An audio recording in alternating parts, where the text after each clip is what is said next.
Hey YouTube, today I want to talk about project initiation. Now, project initiation is all about the groundwork. It's not about the planning, that's something different. In fact, it's quite different. This is about lining up your ducks and getting things ready so that you can start planning activities. Project initiation is pretty much just document control, and you need to think about questions such as where are you going to keep those documents? Who are you going to tell about the project? And how will you tell them? What is the definition of the project?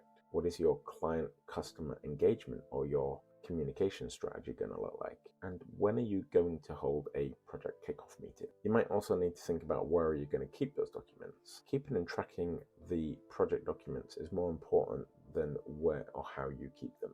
Clearly, some systems are better suited to this, and depending on the size of the project, some systems might be too much work or not offer enough checks and balances to ensure that you're staying on the right track. Some of your document management choices could include things like SharePoint, an EDMS or electronic document management system. There are commercial ones, but quite often some of the larger companies have in-house developed EDMSs. Google Drive works for some people. Microsoft OneDrive works. A CMS or content management system, and that could be something you have on your local intranet, or it could be something that is on the internet. You might even choose to keep it on your local computer, possibly just a bundle of paper on a desk or something else. It probably doesn't actually matter as long as you can find it, you can manage it, and you can share it when needed.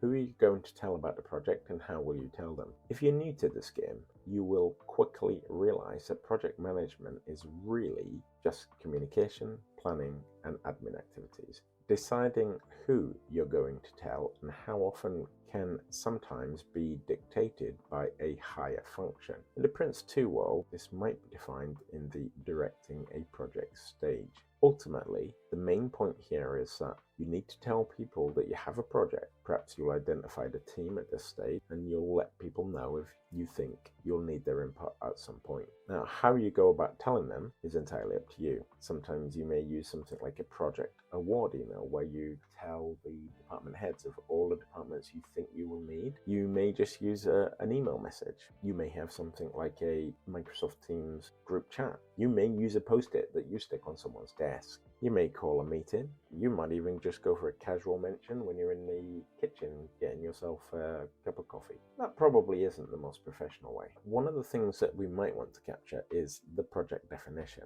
Now, this is the act of bringing everything you know about the project so far into a single document or whatever you're using. For companies like the company that I work for, we use something called a project initiation form or a scope clarification document. And in my case, as with the action tracker, this is an Excel document in most cases. This is where we start to build up the paperwork. So far, we've allocated space for the paperwork. We've started identifying some key players, and now we're going to document that and start building templates. Getting all of that information together and making sure you understand the project can help you answer the question, do you understand the scope? Because we want to capture the scope. We want to state the stakeholders and other key players. We might want to do some stakeholder analysis, and we might want to detail how we're going to manage our documents, communication, and stakeholders. We may want to record who is in our project organization or who will be in the project team. We may want to document how and how often we will communicate and with who. We might put a link to our execution plan, our estimate, and our RAID log. And we may also include a high-level schedule or a link to such document if it exists somewhere else. Now, we will also want to think about client or customer engagement. For some of your projects, you're going to be working with clients or customers. The customer could be anyone from another company, such as a business-to-business relationship. It could be Mrs. Jones and her loft extension. It could be your partner. It could be someone in your family, with your project being some kind of home improvement project. It could be a departmental manager, or it could be someone else entirely. Client engagement may involve one or many meetings to thrash out the early project scope, or it may be an information gathering exercise so that you can identify who to contact and when.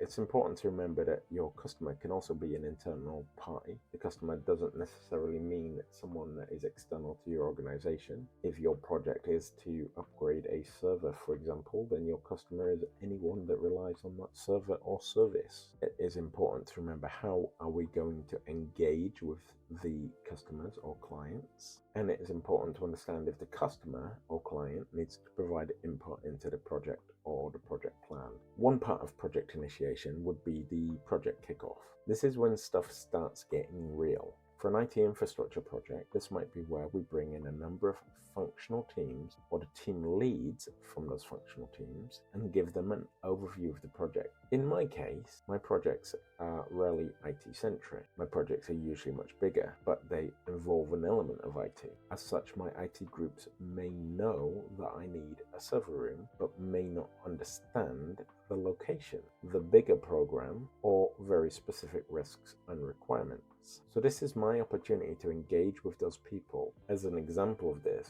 I may be building infrastructure in Uganda, but all the team leads for the IT functions are sat in the USA. Now, those team leads in the USA, they know everything about the functions that their teams are expected to deliver, but they may not know anything about Uganda. They may not know anything about the project requirements. Of course, they can go away and research how to buy servers in Uganda, that's no problem. But that may only answer part of the question. My project may have very specific requirements, such as I can only use suppliers that are in country, for example. This is the kind of information I could share at a project kickoff meeting. How you approach this kind of stuff is entirely down to you or your organization, or perhaps sometimes even your project. We tend to hold one or more presentations so that we can get people on board, run through the project and explain how their part fit in. We would be expected to give them a very high-level schedule with the aim of at least letting them know when they should expect a follow-up meeting.